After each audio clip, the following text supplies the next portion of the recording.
Picture this. It is roughly 10,000 years ago. The sun has slipped below the horizon, and a small farming settlement settles into the rhythm of another ancient evening. Clay houses glow in the flickering light of open fires. The day's labor is over. Grain harvested from nearby fields sits safely stored, while laughter drifts through the cool night air.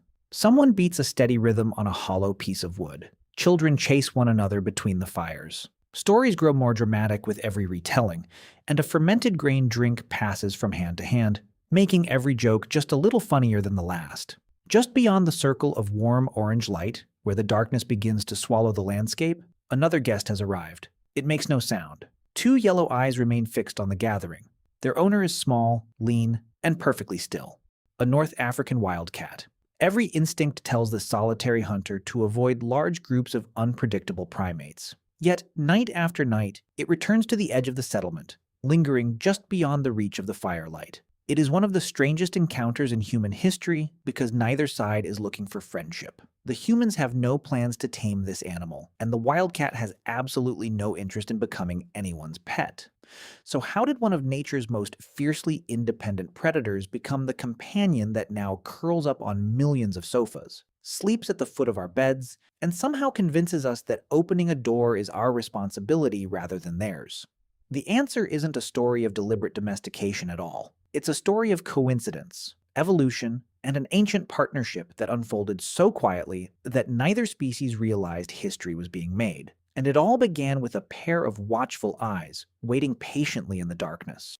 For almost all of human history, that meeting could never have happened. Not because wildcats were rare, and not because ancient humans lived in different parts of the world. In fact, the opposite was true. Our ancestors and the ancestors of modern domestic cats shared the same landscapes across Africa and parts of Eurasia for hundreds of thousands of years. They drank from the same rivers, hunted across the same grasslands, and occasionally crossed paths in forests, scrublands, and rocky hillsides. Yet, despite countless encounters, neither species took the first step toward a lasting relationship. The reason was surprisingly simple. There was nothing either side had to offer.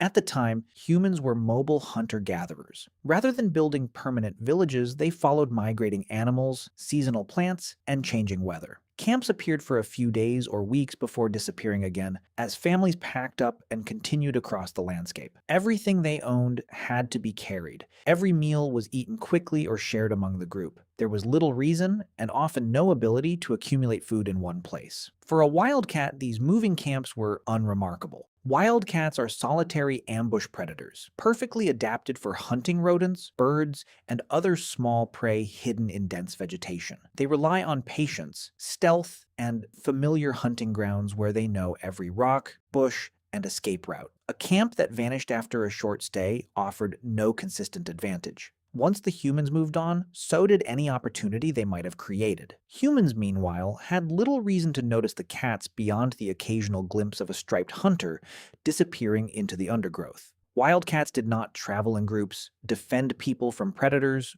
or help locate game. They simply occupied the same environment while living entirely separate lives. This reveals an important truth about domestication. Sharing the same landscape is not enough. Two species can coexist for thousands, or even hundreds of thousands, of years without forming any meaningful relationship. Domestication requires more than repeated encounters. It requires an ecological opportunity, a situation in which both species gain something valuable by remaining close to one another. For countless generations, that opportunity never existed. Humans kept moving, wildcats kept hunting, and history remained unchanged. Then our ancestors made one decision that transformed not only their own future, but the future of countless other species as well. Instead of following food across the landscape, they began growing it. In doing so, they created an entirely new world, one that a patient hunter watching from the shadows would soon find impossible to ignore. The invention of agriculture was far more than learning how to grow crops. It completely rewrote the ecology of the human world. For the first time, communities settled in permanent villages. Fields surrounded homes instead of temporary camps. Harvests were no longer eaten immediately, but collected, dried, and stored for the months ahead. Clay jars, woven baskets, Underground pits and purpose-built granaries filled with wheat and barley represented something almost unimaginable to earlier hunter-gatherers. A concentrated reserve of calories waiting for the future. It was a revolutionary achievement. It also created an invitation that countless unwanted guests could smell from remarkable distances. Rodents are among nature's greatest opportunists. A single grain store offered warmth, shelter, protection from many predators, and an almost endless supply of food. Mice and rats quickly discovered these new villages, and once they arrived, their numbers exploded. With short breeding cycles and large litters, a small infestation could become a serious problem in only a few months. For the first farming communities, this wasn't merely an inconvenience. It threatened the entire agricultural experiment. Every handful of grain represented weeks of exhausting labor, clearing fields, planting seeds, carrying water, harvesting crops beneath a hot sun, and protecting them from drought or storms. If rodents destroyed those stores before the next harvest, families could face starvation long before new crops matured. Civilization itself depended on preserving food between seasons, and tiny teeth were steadily chewing through that future. Humans had unknowingly created one of the richest rodent habitats the world had ever seen. Fortunately, another species had spent millions of years evolving for exactly this kind of challenge. The North African wildcat, Felis silvestris libica, looked remarkably similar to many tabby cats alive today. But unlike the relaxed house cats sprawled across modern sofas, these were highly efficient solitary predators. Every feature of their bodies reflected that specialization. Their large, forward-facing eyes gathered faint moonlight. Sensitive whiskers mapped obstacles in darkness. Retractable claws stayed razor-sharp until the instant they struck. Powerful hind legs launched them forward with explosive speed, while exceptional hearing allowed them to detect the faint rustle of a mouse hidden beneath dry grass or inside a storage basket. They were, quite simply, rodent hunting specialists. To a wildcat, an early farming village must have looked almost unbelievable. Instead of wandering across miles of countryside searching for scattered prey, hundreds of rodents gathered around dependable food supplies every single night. The villages had accidentally become enormous hunting grounds. The humans noticed the results before they understood the process. Grain stores that had been overrun by mice suddenly became quieter. Damage slowed. The mysterious striped hunters appearing around the edges of the settlement weren't stealing food. They were protecting it. That realization marked the true beginning of the relationship. Humans did not welcome wildcats because they were charming, playful, or affectionate. Those qualities would come to be appreciated much later. At first, the cats earned something far more valuable than affection. They earned tolerance by solving one of the greatest practical problems facing the world's first farmers. Yet grain stores alone do not explain why wildcats stayed. A farming village was more than a collection of fields and storage jars. It became something that had barely existed during humanity's long hunter-gatherer past, a place that came alive after sunset. For most of the day, survival demanded attention. Fields needed tending. Tools required repairing. Water had to be carried. Food had to be gathered, processed, and protected.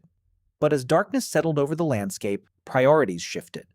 The fires were lit, work finally paused, and the center of the settlement transformed into a place of conversation rather than labor. If you had wandered into one of these villages on a warm evening, you would have found a scene that felt surprisingly familiar.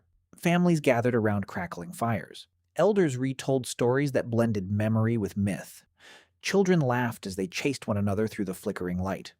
Music emerged from simple drums, clapping hands, bone flutes, and voices rising together into the night.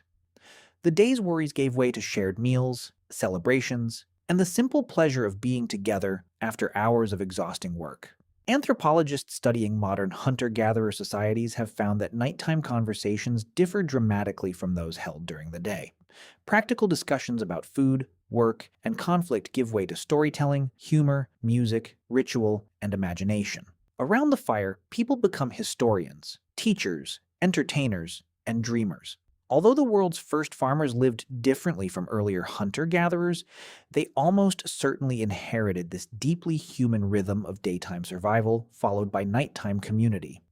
There is archaeological evidence suggesting that communal feasting was already becoming an important part of life before agriculture was fully established. At Göbekli Tepe in present-day Turkey, enormous stone monuments were built by hunter-gatherers who gathered for large social events, likely involving impressive feasts. At Raqefet Cave in modern-day Israel, researchers uncovered traces of fermented beverages dating back roughly 13,000 years, indicating that people were brewing alcohol long before cities or kingdoms existed. In other words, our ancestors were gathering around fires, sharing food, telling stories, making music, and sometimes enjoying fermented drinks thousands of years before history was ever written down.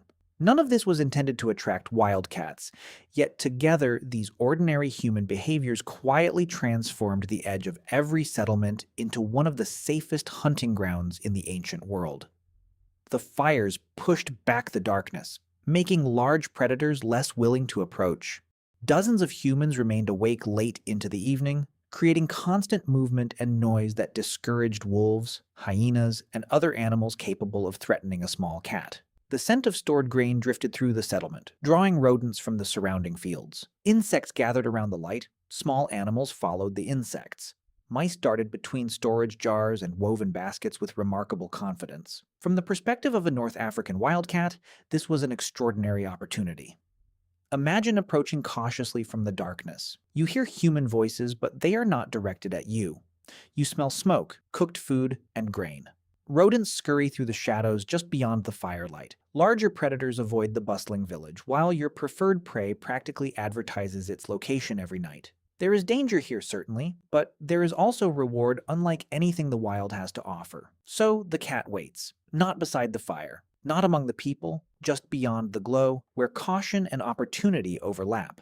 Night after night, those invisible boundaries remained remarkably consistent. Humans stayed around their fires. Wildcats hunted at the edges. Neither side intended to change the other's life, yet every evening brought them a little closer together.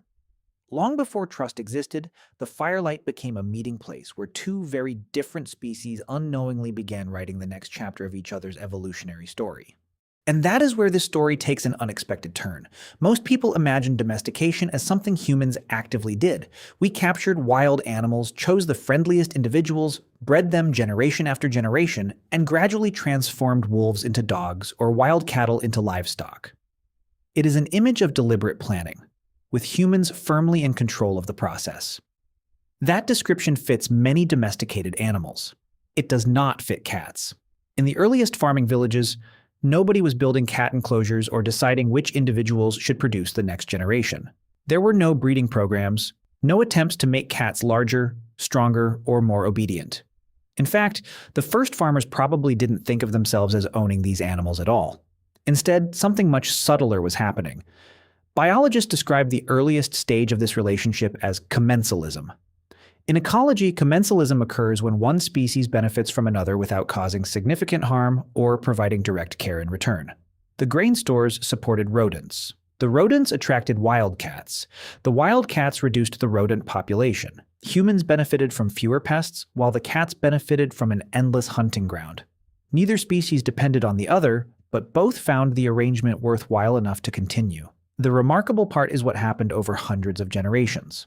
Like every wild population, North African wildcats were not all identical. Some were naturally more cautious, others were slightly bolder. A few tolerated unfamiliar sounds or nearby humans better than most. These differences may have seemed insignificant at first, but around permanent settlements they became enormously important. A nervous cat that fled the instant it heard human voices abandoned an excellent hunting territory every evening. A slightly calmer cat lingered a little longer. It caught more mice, stayed healthier, and was more likely to survive long enough to produce kittens. Those kittens inherited not only their parents' genes, but also their parents' environment. They were born near villages instead of deep in the wilderness. Human voices, wood smoke, and flickering fires were part of everyday life from the beginning. What had once been frightening gradually became ordinary. Generation after generation, this quiet process repeated itself. No one planned it. No one directed it. Evolution simply rewarded the cats that could tolerate living a little closer to people. This is why researchers often describe the process as self-domestication. Rather than humans selecting cats, the settlement itself became the selective force. Grain attracted rodents. Rodents attracted cats. The least fearful cats remained. Those individuals reproduced more successfully in this new environment, slowly shifting the entire population toward greater tolerance of human presence. That makes cats fundamentally different from dogs, horses, sheep, goats, and cattle. Those animals were shaped primarily by human choice. People decided which traits were desirable and controlled breeding accordingly. Cats, by contrast, made the first decision themselves.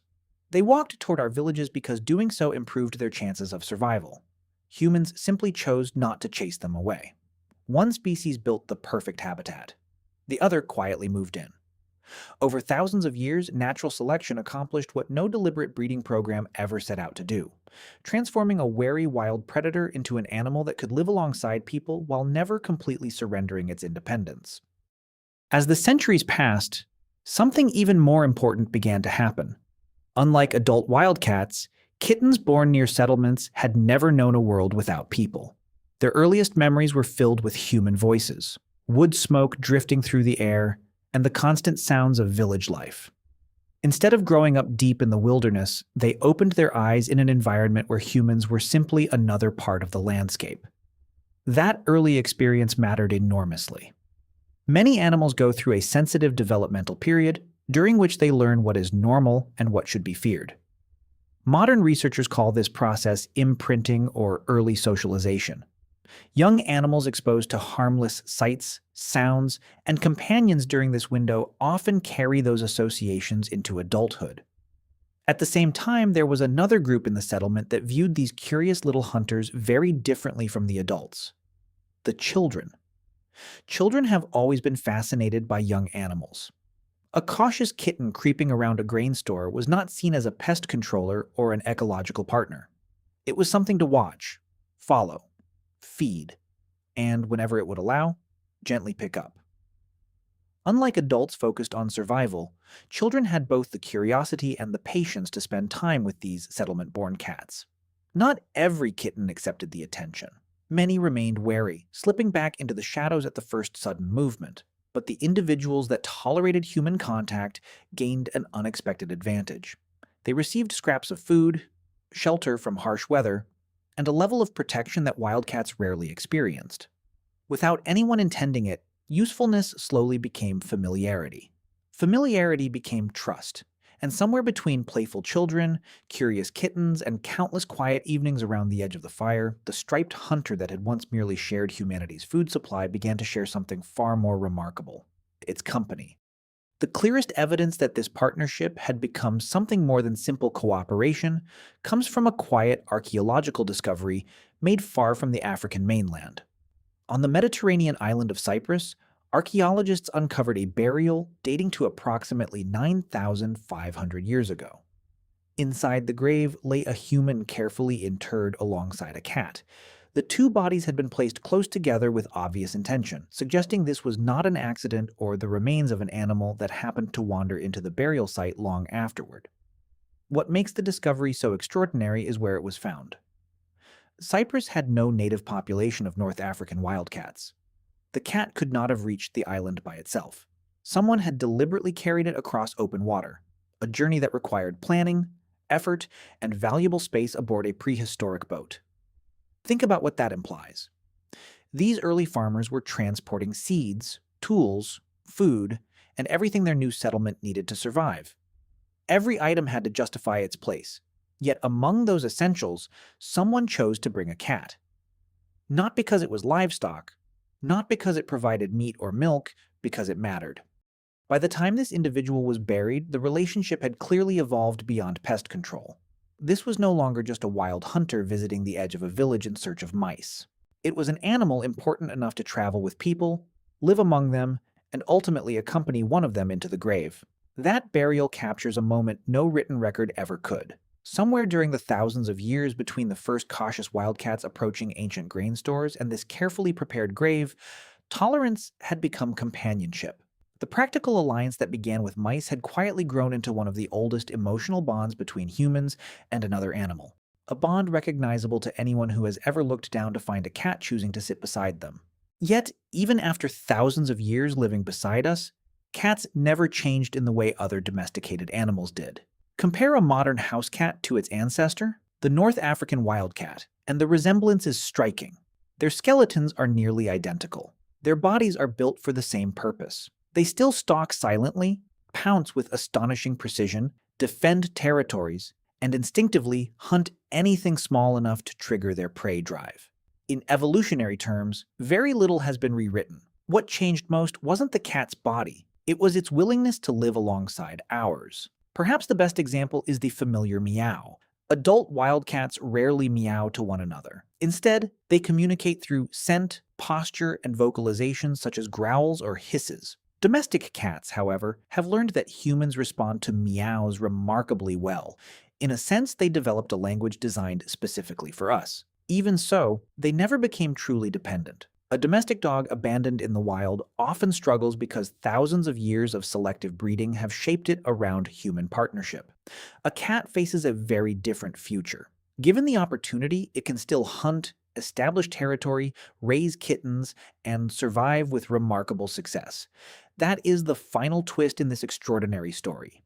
Dogs became domestic because humans reshaped them. Cats remained unmistakably wild, yet chose to stay anyway.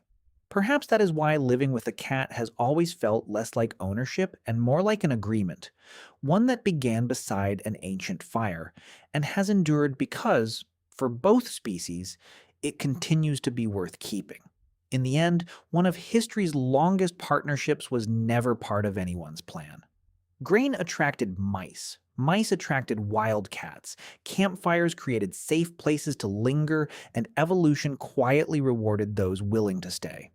The next time you see a cat resting comfortably beside people, remember that it isn't there because humans conquered the wild. It's there because, thousands of years ago, staying near our fires simply became the better choice.